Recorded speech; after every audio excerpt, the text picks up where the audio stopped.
Hey guys, it's the Fact Freak and welcome to today's deep dive on a TikTok wrong and hiding in plain sight as they often do. This DV Perpetrator tried to get among some of the biggest creators on the UK side of TikTok. Now, of course, trigger warnings will run all the way throughout this YouTube video, but of course we know it's educational, don't we, YouTube? Now, don't forget as well, all the boring stuff, guys, make sure to like and subscribe, which is free here. That helps push the video out for awareness. It isn't just a game. It's Mr. M's catchphrase game, and trust me, you're going to want to grab your friends for this one. Picture this. You're in a room filled with laughter, and everyone's trying to guess those tricky phrases. It's addictive. You'll find yourself playing just one more round, even when you promised yourself you'd stop. Judging by that trailer, you can see that he was trying to run his version of a very popular TV show, Catchphrase. Now, in his version, the contestants he brought on were larger TikTok creators, which would in turn give him more exposure across the app. Clip to give you an idea of the way he was running his show. One of those second place. Right, cool. Watch this. I'm about to bring it home like England. Right, one question shootout, guys. Just pure clues in the comments. First of all, yeah, just clues, because it's the last one. You ready? Go. One, go on. Aki and Saltfish. That's the one. Oh my God! That's the one. Yeah, Jamaican. Cold. You can spin on that. You can spin on some yam and banana. Quickly. Team songs, man. Yeah, man. Come on, man. She don't know about that, though, man. Who's the winner? Swarms is the winner. Swarms is the winner. Who's the winner? It's my thing. Anyway, no, I'm joking. It's actually a really lit game. It took nearly a year before Mr. M was identified as the rat that caused these horrific injuries to an ex-partner. And bear with me, it's not going to be pleasant. I'm going to read this news article out to you now, guys, because I think it's important to hear it in its entirety. I'd always fancied Corey Harris, then 25. He's just my type. I'd giggle to mates, tall, dark, handsome, and a nightclub DJ. He had his pick of the girls, a real ladies' man. So when he messaged me on Facebook, I was flattered. Can I take you out? I've been thinking about you for months, he said. It was June 2010, and my tummy tingled with excitement. Days later, we were on our first date. We walked in the park, chatted, and shared a kiss. After, I worried about him flirting with other girls, but I was falling in love. Then, I can't live without you, he whispered one evening. Only he'd often stay out all night after his DJ sets, was vague about where he'd been, so after 2 years together, I took a poke at his phone, and it was full of messages to other girls. How could you? I wept. He swore he wasn't cheating. You're the one I love, he cried. But I realised then I couldn't trust him. It's not working. I wept. You can do so much better. My mum, Linda, 52, said, so I moved to Coventry. Only 3 years later, in August 2016, Corey contacted me saying, I want to be with you. And I felt that familiar tingling again. Corey was in prison after getting in trouble. Please bail me out and visit, he begged. My head span. Could I let him waltz back into my life? Still, I felt sorry for him. So days later, I visited him in HMP Lincoln. Within a week, we were back together. He had a tough time. I think he's changed, I told Mum, but she wasn't convinced. That November, on Corey's release, I picked him up from prison. We splashed out on a hotel room. Only the next evening, when Corey went for a shower, I noticed a little black book sticking out of his bag. Curious, I thumbed through it, and my blood ran cold. It was jam-packed with girls' numbers. Underneath my name was another woman's number. Furious, I nipped outside and called her. She told me she was due to collect Corey from prison, but he'd cancelled, said he'd see her tomorrow. My heart shattered. "What's up, beautiful?" Corey smiled as I walked back in. "I know everything," I cried. "I'm leaving." "You're going nowhere," he screamed at me. Then the room phone rang, but Corey ripped it out of the wall, his face twisted with rage. Suddenly, he grabbed me by the neck, pinned me to the bed. "Stop," I cried, but Corey threatened to unalive me. I stopped screaming, but as he let go, I ran for the door. That's when Corey hurled a pint glass at my face, knocking me out. Moments later, I came round, blood pouring from my left eye, to see police pulling into the room. Hearing the disturbance, hotel staff had called them. Arrested, Corey denied hurting me. I was rushed to Royal Derby Hospital, where Mum met me. Doctors told me that trauma had caused my left eye to burst and sink into my cheek, but they would be able to assess the damage until the swelling had reduced. "It's not looking good," a consultant said. Corey was remanded in custody and charged. Meanwhile, I was a wreck. My eye socket fractured. I spent 4 days in hospital, then had endless appointments and agonising surgeries at Derby Crown Court. In March last year, Corey Harris, 32, pleaded guilty to GBH with intent and destroying property to the value of less than £5,000. He was jailed for 2 years and handed a 5-year restraining order against me.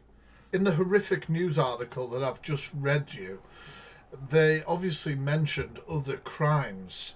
Now, of course, that news article was easy to find when you know the man's name, and that is obviously Corey Harris. I'm going to read this to you as well, which is absolutely terrible. Man jailed for coughing on Derby Hospital staff while displaying COVID symptoms. Obviously, a lot of us will have gone through tragedy during that time, and the fact that people like this weaponise that is vile. So it says a man has been jailed after removing his mask, threatening a nurse, and coughing on the staff. Corey Harris, 35, pleaded guilty and was sentenced to a total of 3 years in prison. Harris was admitted to the hospital's A&E department after he reported being assaulted on April the 8th, 2020. After being told he was to be discharged and needed to leave the hospital, the 35-year-old became abusive.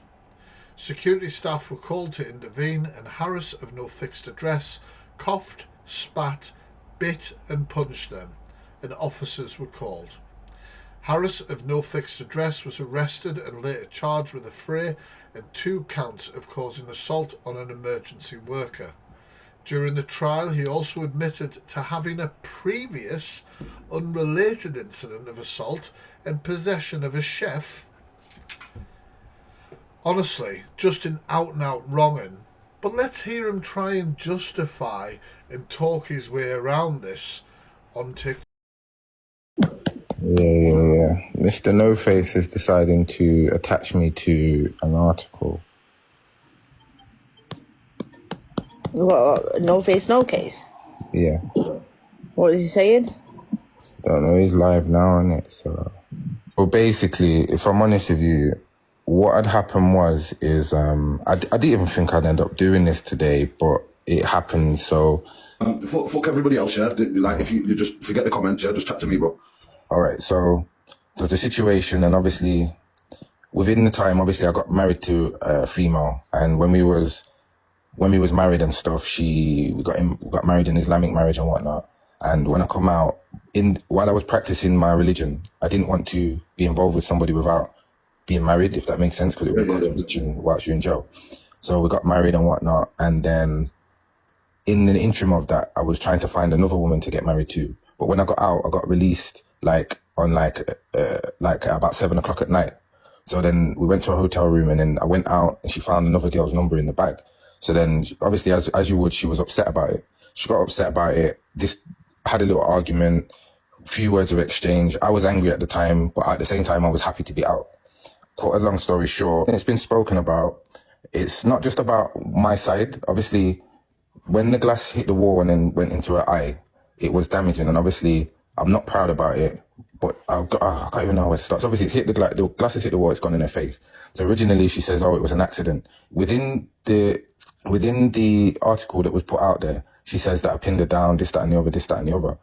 I didn't do that. What had happened was when she took the key out of the door, and while she took the key out of the door, the lights went off, and then the glass got thrown, it hit the wall, and then it sprayed into her eye. So within that now, there was a lot of things that had happened. Obviously, I was upset. I'd rang the ambulance came, and it was dreadful. I felt so bad that I'd actually hurt another human being like this. And obviously, at the time when I said it, it's even upsetting now. I felt like I owed it to women to explain it to them that even though this is something that has happened, there's a bittersweet at the end of it, because I did go and look and do like perpetrator courses, look at my own actions. So this to me comes across like a guy who feels sorry for me. I've gone through redemption. I've really had to suffer, and look at myself. I mean, who cares? Who genuinely cares about what you've been through? I care about your victims, of which there are multiple, with convictions. People like this, it's all me, me, me. I'm proving to women that I'm a good guy. I've done these domestic violence courses, but the only reason you've done the domestic violence courses is because you've been convicted of domestic violence. Within the course, and keep in mind, this was an isolated incident. It doesn't make it right, it doesn't make it wrong, but it wasn't like a continuous. Well, no, it makes it wrong. It doesn't. That's not the case. It's not. It doesn't make it right. It doesn't make it wrong. It's wrong. Yeah, but I mean, it doesn't make it any better, the fact that I'm saying it was isolated. Now, in regards to that, when they've put it in the papers now, they've put it in such a way of that they didn't look at it wasn't based on the statement of the actual thing, if you get what I'm saying. It was just based on what she'd said over the phone to them. So they're actually willing to accept, they don't need any evidence. Now, I am talking my truth and everything that I've done. So when it came down to it now, I feel shit, even till this day, I feel shit about it. It happened 10 years ago, yeah? And I feel shit about it. But the same thing is, the reason as to why it's such a thing now is because I've progressed in a way of where I'm doing things on TikTok, I'm involved with certain creators. And the whole reason why this came out is because I was kind of being blackmailed into it in the first place. Now, it could be a good thing that it's out there, and it was out there in the first place, but it's like people want to jump on top of it some people want to show awareness, some people want to do this, some people are going to say that Mr. M's a wrong gun or what. Some people are going to say Mr. M's a wrong gun, but the thing is they're saying, for example, I pinned her to the bed. That never happened, but it makes narrative sound better. Do you get what I'm saying? So if I'm going to say to you, I didn't do that, it's up to you whether you want to believe. Yes, the facts of the matter is she was injured. Yes, the facts of the matter is people are saying that she was blinded. Now, I'm going to touch up on that. She wasn't blinded, yeah? And I'm not discrediting the fact of it was a bad thing to do. It was something that was bad that happened. She wasn't blinded. I didn't hit her with the glass. The glass hit the wall, then it hit her face. For example, I'm not trying to bring her name down, but I'm going to give you an example as to why the article says she was blinded and she wasn't. If you Google the girl's name, you will see that she was involved in a conspiracy case where they were handed out over 30 years. And she was the couriering for 8 months in that conspiracy case. And she got a 2-year suspended sentence in 2021. Yeah. Now this happened in 2015. Could she have drove for 8 months? Should she be driving? Do you get what I'm saying? Right. No, listen. I'm gonna be real with you. Yeah. So I'm all for listening and having conversations and stuff like that, yeah. But them two incidents there, they're completely they're completely different. I understand what you're saying, right? And in the court case, when it came down to the sentencing, I went to get sentenced. The sentencing guidelines, it was at section 20. It was between 3 to 6 years. Yeah. So I stood on the dock ready to get sentenced. And like I said, I went to go and get sentenced, and the judge got me to stand up, and I says, say your name, blah, blah, blah. And then she came into the gallery. As she came into the gallery, he called the clerk and he says, is that the victim? So they read out the victim impact statement and stuff like that, and then they stopped the court. As they stopped the court, they sent us back down to the thing, and for about an hour and a half, I'm sitting there sweating, thinking, what's going on? And they brought me back up, and they said that they had to look at her victim impact statement as void. And they said, and because remember, the sentencing guideline was 3 to 6 years, and the reason being is because in the victim impact statement is that she put that she can't work and she can't drive and she can't do nothing like this. And then it ended up that they only gave me 2 years because she had lied to the courts to say that she couldn't do all these things by driving. And that's why the sentence was so low.